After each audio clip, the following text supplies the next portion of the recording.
Our first jump coming up when we go through those portals is going to be an aerial view. We're going to be up and really high up looking down on Angkor Wat. And so I want people to get an overview for you to be able to kind of see the whole thing all at once before we go into it. And for people not used to VR, if this is your very first time in, it might just get a little bit irpy. So just remember, this is VR. You can't fall. You know, nothing's going to happen. But that first jump that we're going to take is going to be interesting. So like I say, for the people who are just joining us, we are minutes away from going off to Angkor Wat in Siem Reap, Cambodia. An extremely impressive religious structure that I'll be explaining and telling some stories about when we get there, and we'll kind of experience the pilgrim or the hero's journey ourselves as best we can here. So getting ready to go. I think I'm going to be the first one in. Takes about a minute or so to go through these portals. I think, yeah, we should be able to all fit in the area we got. So, okay, put on your seatbelts and get ready for something a little bit different here.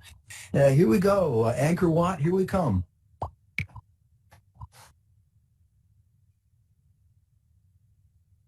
Oh, my God. What are y'all doing? Oh. We just go through the... Angkor Wat. Go through the portal. Go into the portal. Which one? Story. I think Either the one. left one. Although I think they're the same. Yeah, they're the same. All right, I'll follow your lead. Okay, all right, here we go. Ah! Things I'd like to point out to you as we're at this overview point right now. Why don't you look over to your left, to the west, and you'll see a bridge over this moat. The moat surrounds all of Angkor Wat, and the pilgrims come in from the west side there and cross the moat. The moat is the ocean of milk, the place of creation, the place where all mind and consciousness and thoughts and ideas come from. And when we cross that moat, we are now in a sacred place. And pilgrims would come from all over, and they would cross that moat on the bridge, and to them, they were coming to Disney World.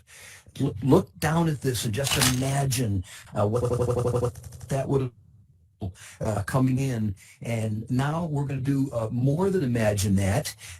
We're going to go down to the ground level. I will be explaining more to you as we go along about who built this and what the different parts of it represent. But now let's us begin our own pilgrim's quest by going down to this causeway. We'll pretend that we have already walked across the ocean of milk, and we're starting across this causeway.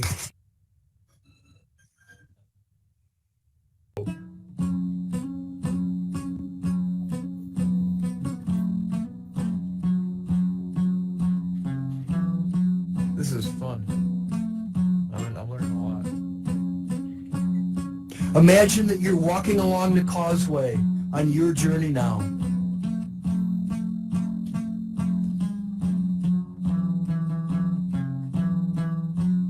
This is Kong Nai, the great master of the Cambodian Chapé, a World Heritage instrument.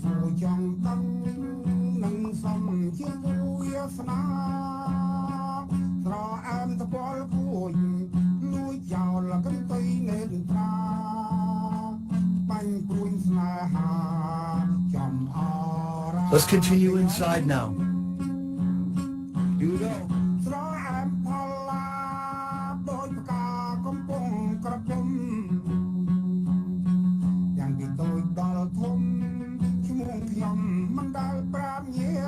Now we're inside.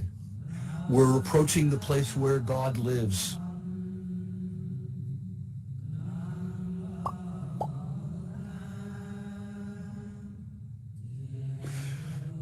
We've come from that direction. We're headed this way still.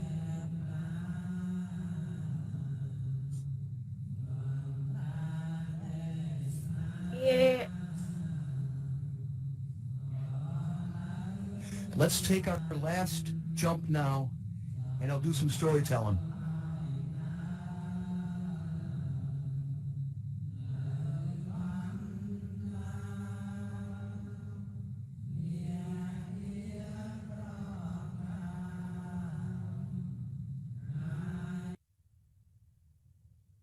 So we're now outside of the inner hall that we just teleported to. When we started our aerial view, we were looking down on what's called the Ocean of Milk. And the story that I'm going to tell is one of the oldest stories in Hindu mythology. It was people from India bringing Hindu religion that first built civilized settlements and in structures like this in most of Southeast Asia. The story that they brought with them, the Hindu people, when they came to the Indian subcontinent back 3000 BC, in their Mahabharata with the Bhagavad Gita, also tells the story of the churning of the ocean of milk. That story is told, carved into the walls of the building that we were just inside.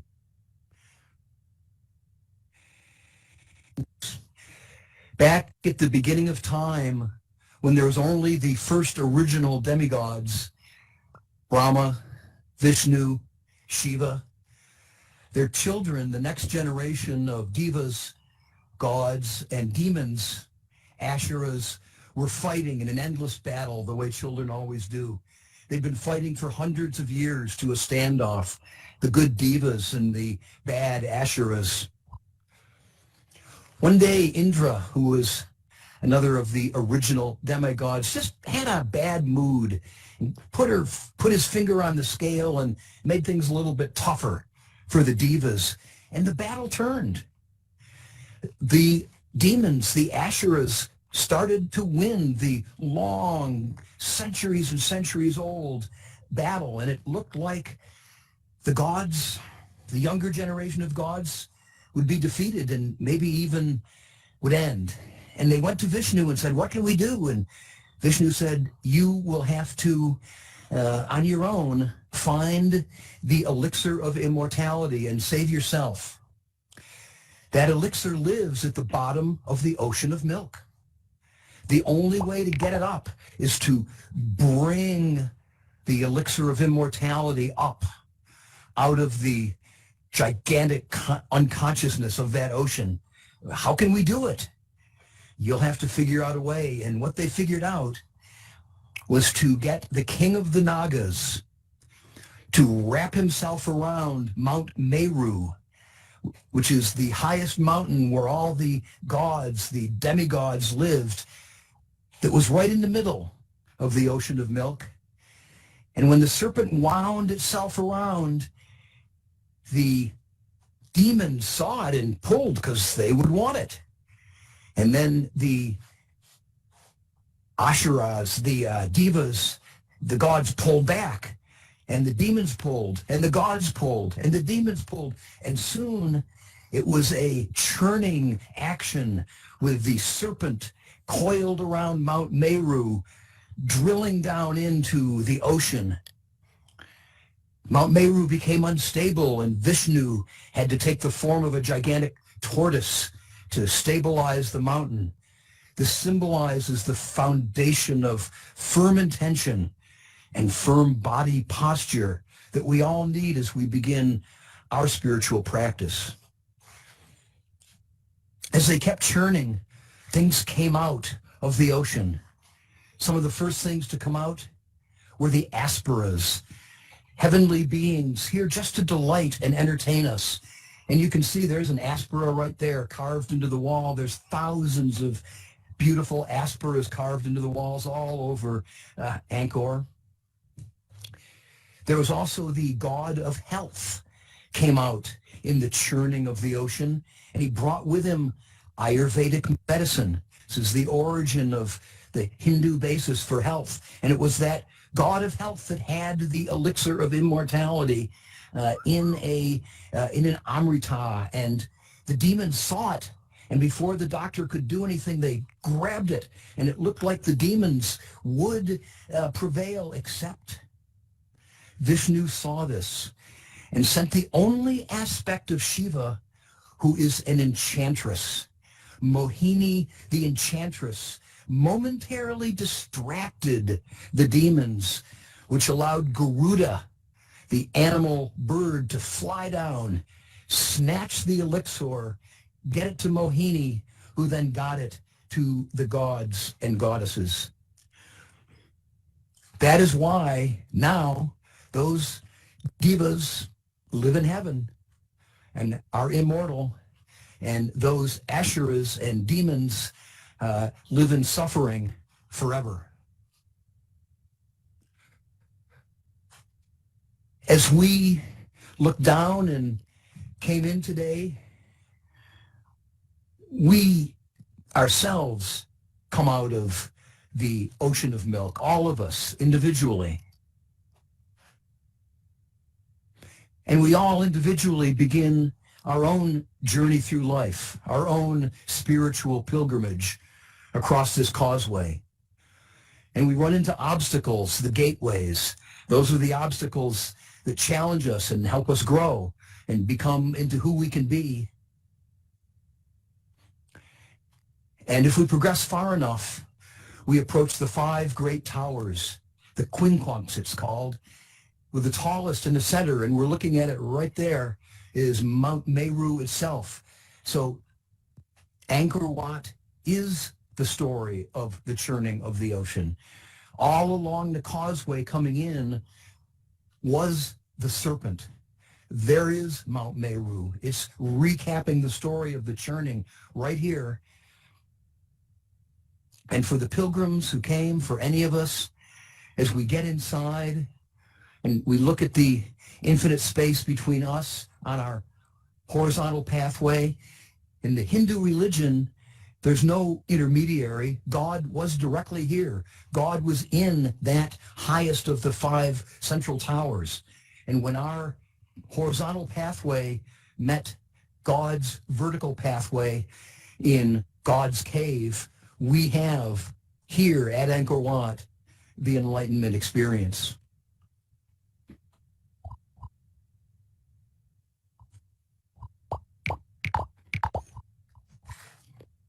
So let me just answer a few unspoken questions as you take in the story of the churning of the ocean of milk and what it means cosmically, what it could mean individually. I'll also answer briefly, who built this? The mythological origin of the Khmer people, who are the original, at least civilized settlers of this part of Southeast Asia, their story is interesting, and it ties in. The great king of the Nagas, the Great Serpent, who really was the one who saved the gods. It is the passion and the danger associated with the serpent that motivates us to do the difficult things like churning the ocean. And there's a lot of positive associated with the serpents. And one of the serpent kings moved from their place in the ocean to India. And one of his daughters married a Brahmin prince in India. And the Cambodian people come from that union. For a wedding present, the king of the Nagas went and swallowed, just drank in all of the water here in Southeast Asia and gave Cambodia to his daughter and son-in-law. And for generations and generations, they lived here and grew and improved. And everything I need to say about these people and why they built AngkorWat, this map. There was one hunk of water that the king of the serpents left, that lake up there, the Tonle Sap Lake. And Angkor isn't just this one AngkorWat. It's an entire settlement of Angkors.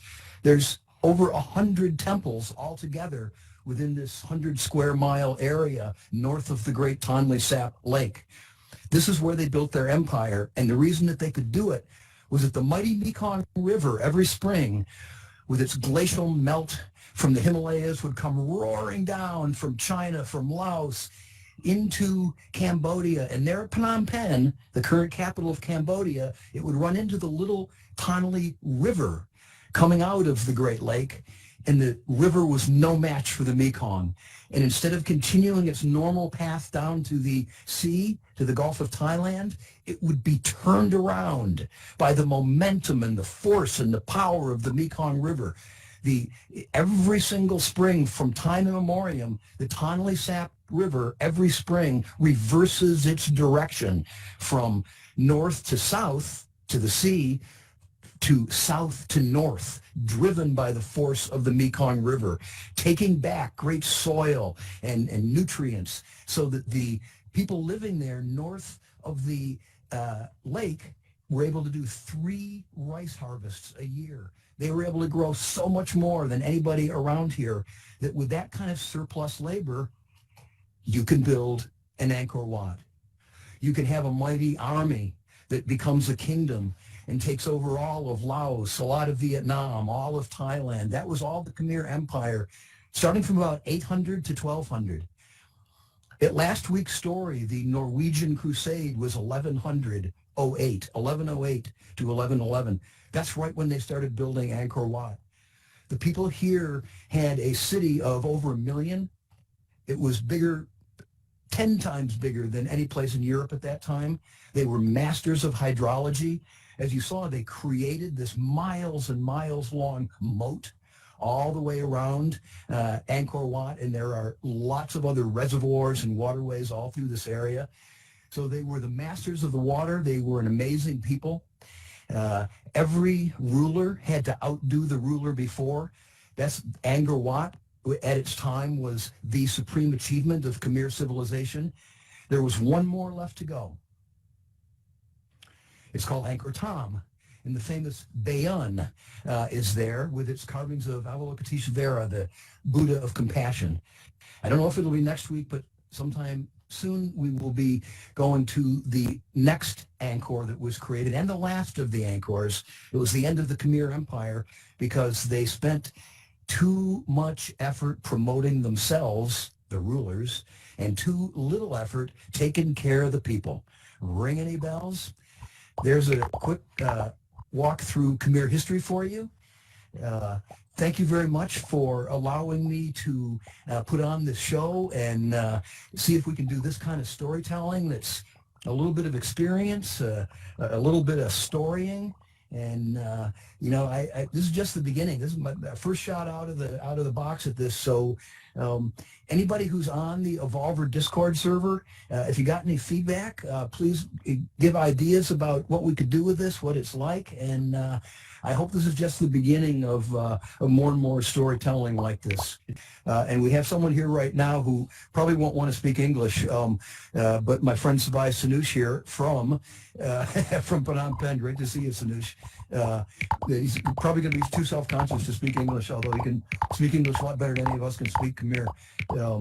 But I was just actually meeting with him. I love him. And, He's amazing. We have a lot of plans for virtual Angkor and sharing the stories here. So great to see you, Sanush. We're kind of at the end now. We did all the hopping along the causeway and whatnot. But anyway, glad to have you here. You want to just say hi to people? Hi. Hi. Sanush comes from a family of From Cambodia. Sanush comes from a family of artists. He is a VR paintbrush artist. He teaches kids in Phnom Penh how to do tilt brush and stuff like that. He's an amazing guy, and he's definitely part of the team that's is making all the stuff that we're doing in Cambodia possible. He's also a friend of mine who's my age, and I don't have a lot of friends my age in VR, so I really appreciate having Sanush here. Really great to have you, man. So Thank you. we're kind of at the Thank you. end. Thank you. Yeah, I don't know if you have anything you want to add. I think you might be too shy to speak in English, but we had a nice crowd. It all worked out. I think I got some ideas about how to make it better. But if you feel like it, tell us what Angkor Wat means to you as a Cambodian. Yes, AngkorWat is built by our ancestor 900 years ago. Everyone believes that AngkorWat is built on the Buddhism style, something like that. But in fact, AngkorWat is Brahma. It's Brahma. And we build this form just to make understand that what is AngkorWat is the bull by the Brahman. Yeah. Yeah. Okay. Yeah, you did it, man. Great job. But I explained that it was really made to tell the story of the Hindu churning of the ocean of milk. And so a bunch of people from around the world now know the story of the churning of the ocean of milk. They know how the serpent and the Asheras and the Devas pulled on the head and the tail and made it all happen. So we're getting the story out there, man. Well, thanks, everybody. That was a little extra treat that I didn't expect. It's VR is so far pretty much a Western European and North American phenomenon, but we have someone here from Fiji, and then also someone here from Southeast Asia. So that's pretty cool, and I just hope we can get more of the world connected this way.